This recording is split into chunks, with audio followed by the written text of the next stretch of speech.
Welcome into the Eye.Talk.Tech show, where we take a look at the intersection of eye care and technology. Very excited to be joined today by Dr. Sukhdev Gill, fellow of the International Academy of Ortho-Keratology and Myopia Control. They got a long acronym for that one, Dr. Gill. They do. They definitely do. As an optometrist, Dr. Gill, you run a practice that focuses exclusively on managing myopia. And in addition to that, you're the co-founder of Doctor's Own Design, which we're going to dive into today.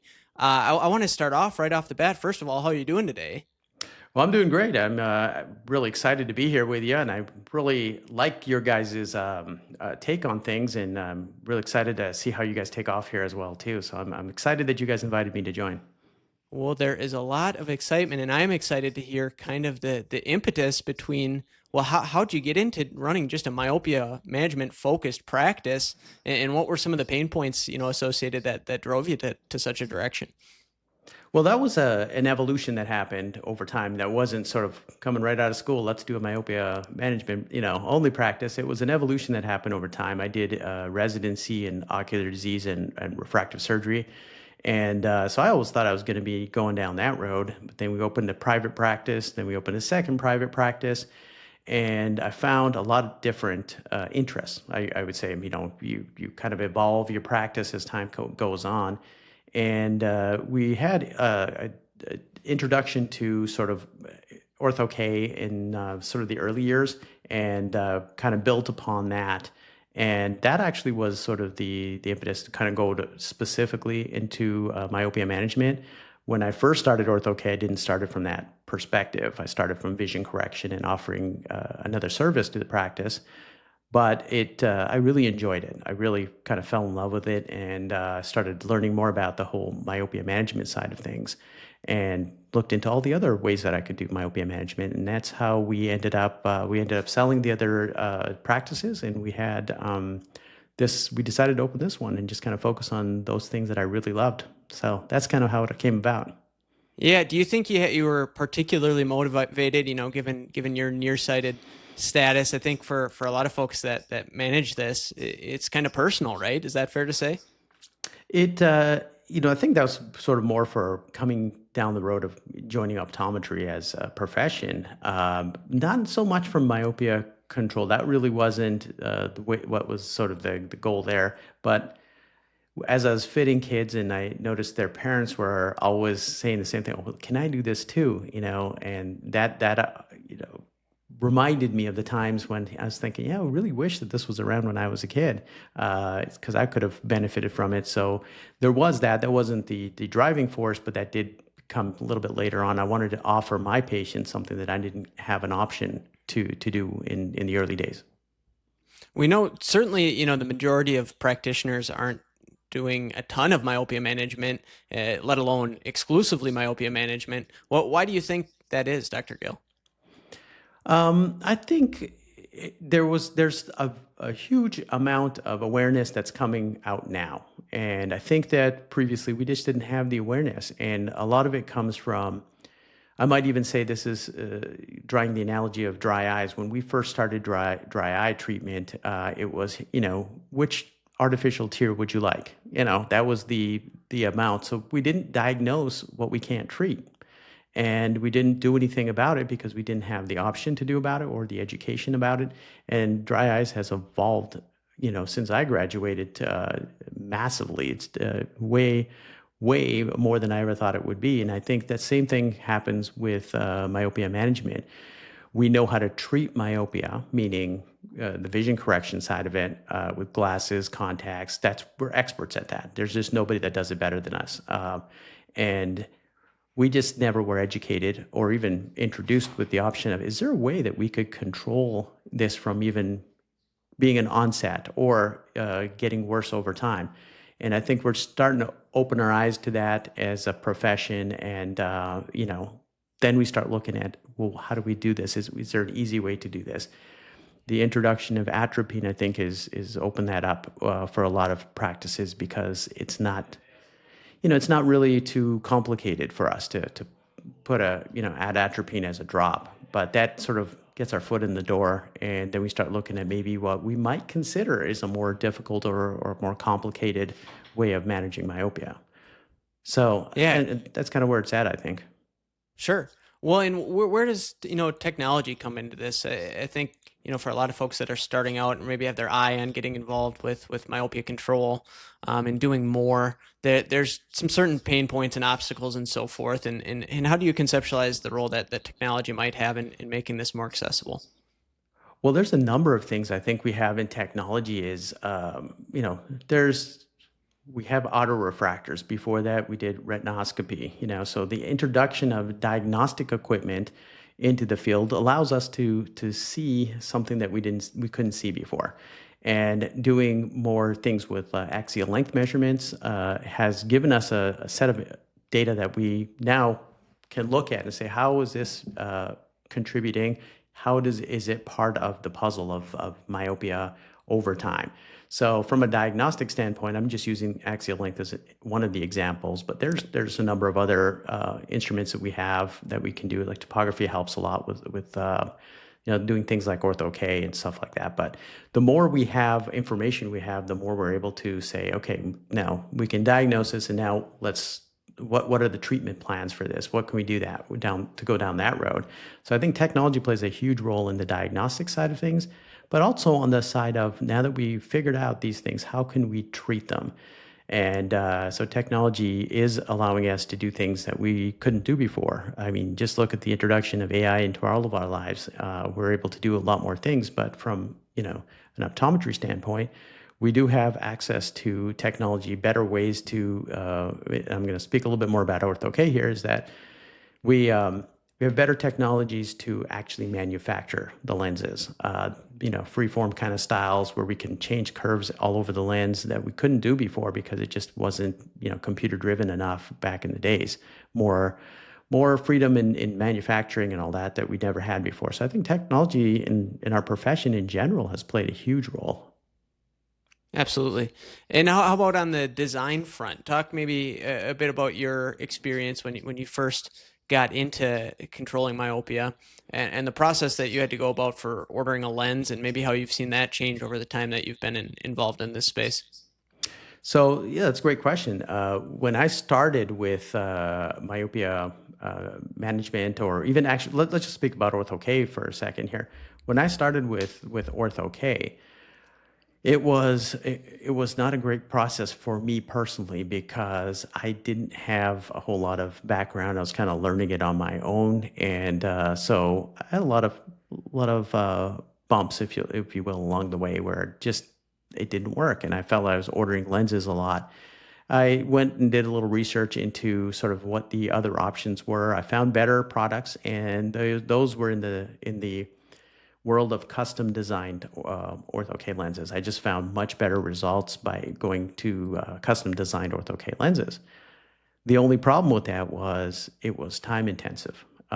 So what it meant was that I would have to, once I saw the patient, did the diagnosis, or maybe even fit a lens and I needed to modify it, I'd have to pick up the phone and call a consultant. And alternatively, I could send an email, but there's a question of, are they really getting across what you want to change on that lens or that design?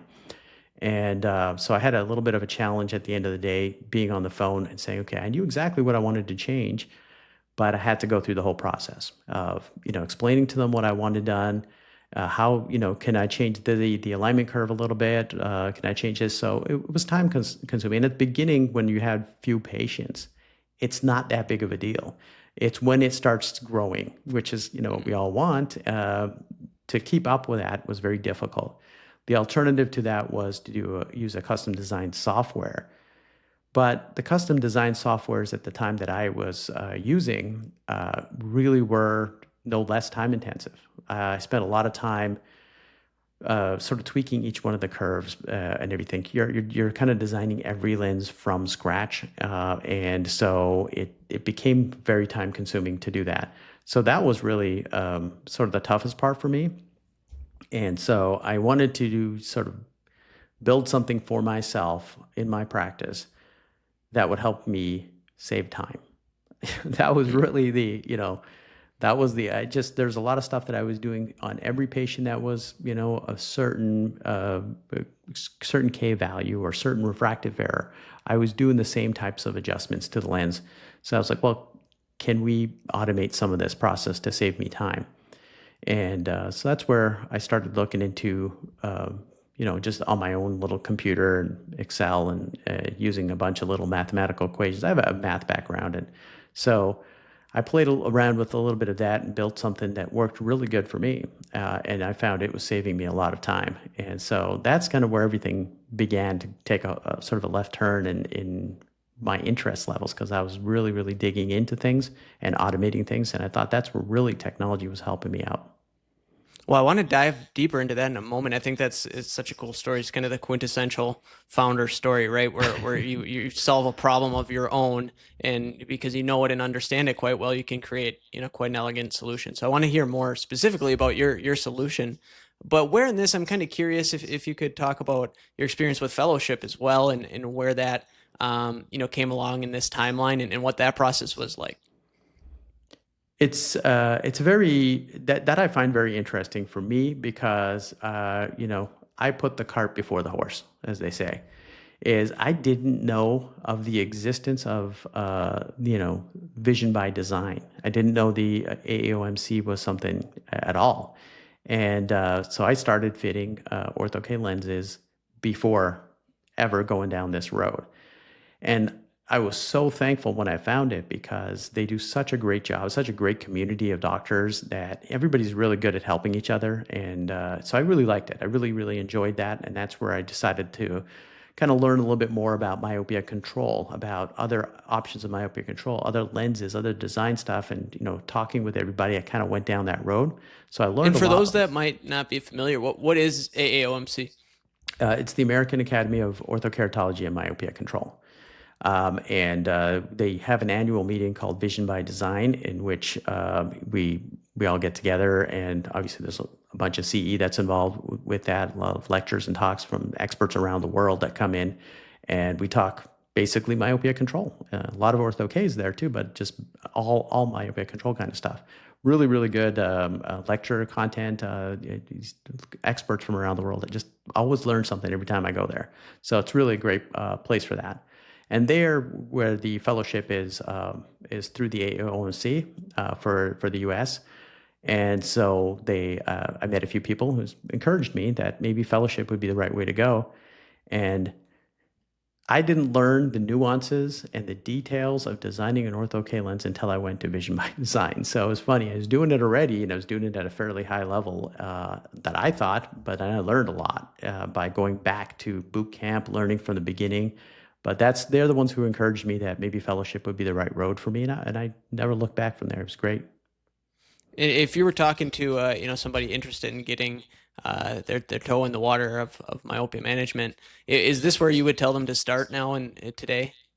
I think absolutely. I think they've worked out a lot of the kinks over the time. Of ways to educate. It's sort of a one-stop shop for everything. So I think it's a great place for a beginner to go, because they have a whole education route, I would say we would call it, that is geared towards somebody who's new to it. They have advanced stuff that you can always attend, but they have a whole boot camp area where it's like from zero, you've never fit before, to somebody who's, you walk out of there feeling like an expert.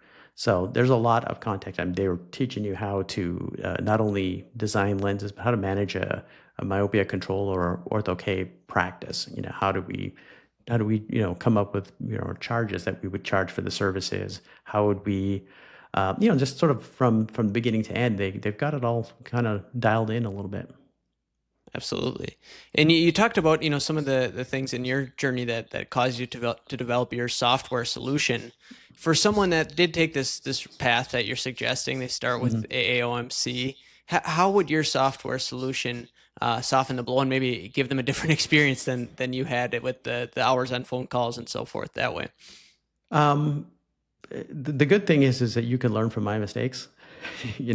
I did all the stumbling along the way. So you know how to say, you don't have to do what I just did. But the software, the way I designed it, was to sort of automate things, right? Take the things that we're doing routinely with lens design. It's called doctor's own design. The doctor's own design takes away sort of the complications, right? So, and it hides it. It doesn't mean that it's not there, that we're not doing a custom design, because I didn't want to give up on the custom design because the results are so much better when you go to a custom design. But I wanted to sort of hide some of, sort of the things that you're doing regularly. So kind of using an intelligent system under the hood. So I like to draw the analogy of like an iPhone or something like that, where you have like a button you press and it launches your phone app, your camera app, let's say, or any other app. But you're pressing an icon on the screen and it's doing this. There's a lot of complicated software algorithms underneath the surface just for you to press that button to open that app, let alone all the other parts that the app does. And I wanted to kind of design something that had, a few buttons, a few levers that you could still be in the driver's seat of designing or customizing your lens the way that you want to. Yet, the complicated little things that we have to do to make sure that that works kind of goes away from the surface. It's hidden under the surface, under the hood, if you will. So that was kind of the idea from that. So somebody who's new to Ortho-K wouldn't have to go and learn all these little things. They can learn just the pertinent things that are for their patient. It's super easy. I mean, you can actually design a lens in under 5 minutes. Just put in the Ks, the refraction, and it'll spit out a design using the algorithm. And then you can fine tune it from there if you need to. And away we go, just like that. That's super cool. What kind of, you took this from being an internal tool that you were using. When was the decision point to say, hey, this is really something that I should spread out and give access to others? There was a point in which I was designing a lot of this stuff, and it was kind of, we had, like I said, the community that is developed around the AAOMC. I was talking to some of my friends from there, and they were, having some trouble with some lenses, getting the lenses they wanted or getting them on time, or talking about how complicated the process was. And they were asking me, really, what are you doing? I was like, well, I just designed my own lenses.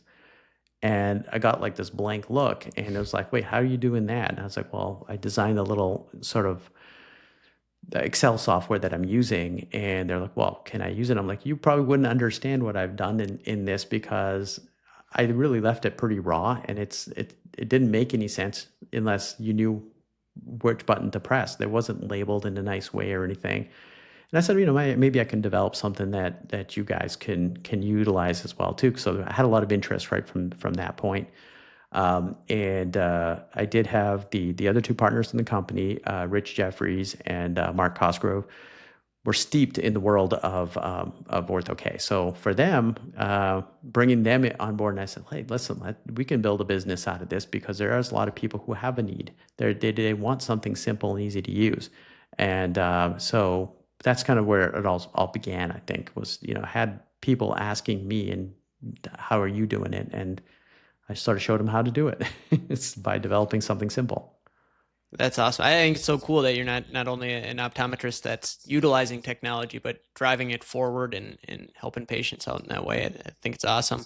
Thank you. There's like we talked about earlier, there's a lot of docs that aren't involved in this space, yet we know about the statistics of myopia as an epidemic and the growing need.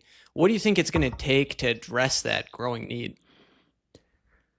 Well, I mean, we're saying it's at epidemic levels. We talk about the numbers. You've seen it in various places. It's just going to be at, huge numbers of the population that are nearsighted. Well, I myself could maybe see, let's say, I'm going to say on a really busy day, I can see 20 patients in a day. How much does that translate into a year? Then I could say, hey, Dr. Christenson, why don't you jump in on this? And then we've doubled how many people we're taking care of. So the only way we're really going to do is continue to spread that. So put this tool in the hands of as many doctors who are out there dealing with this all day and every day. I mean, I couldn't name a single practice that doesn't have myopes in it. That's just the bulk of who we're seeing, and it's just going to expand.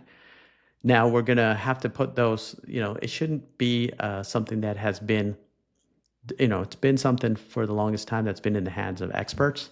And I think that it needs to be in the hands of every doctor, and make every doctor, like we like to say, um, this, software it's not designed for experts to use. It's designed to make everybody an expert. And that's kind of what our goal is with this. It's just, everything's hidden under the surface that's doing all the sort of complicated stuff.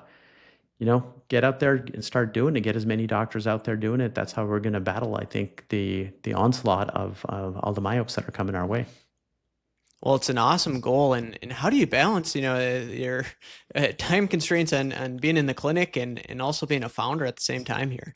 I don't know. I don't know that. I don't think I have. I don't think I figured it all out. It's just, yeah, I am in between patients. I think the ideal thing is that I really enjoy what I'm doing, and so it doesn't always feel like work.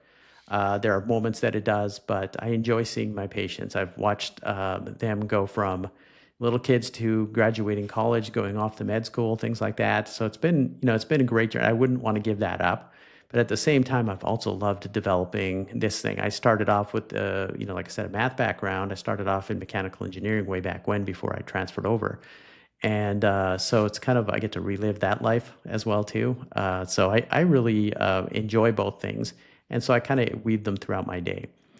4 days a week, I am doing myopia control at my practice, and then in between patients, in the mornings and the evenings, whenever I can, I'm working on the software, and then we have dedicated work on the other side. And I have a great team. We have, like I said, I talked about Mark Cosgrove and Rich Jeffries. They're great at lifting, a lot of the more complicated connections behind the scenes, lab manufacturing, all that kind of stuff. That's not my expertise. These guys are really, really good at doing that. And we have a good team to do that. If it was just me doing everything, I don't know. I don't know if it would even happen. So. Well, you and your team are doing a heck of a job. I just think it's the coolest story. Where can folks that be interested to find out more about Doctor's Own Design go? Where could folks that are interested learning about AAOMC go? And is there anything else you'd like to share with the folks today? We have this wonderful thing called the internet, and that's kind of the best way to find the AAOMC and people connected there. And I would encourage people to just join. Even if you can't make it to Vision by Design, joining the group gives you access to a lot of tools, and there's a whole email group that they have, and that's a wonderful place to learn. Just dip your toes in and see, hey, what is it? This is something I'm interested in. There's not as much of a commitment to go to one of these big meetings or anything like that.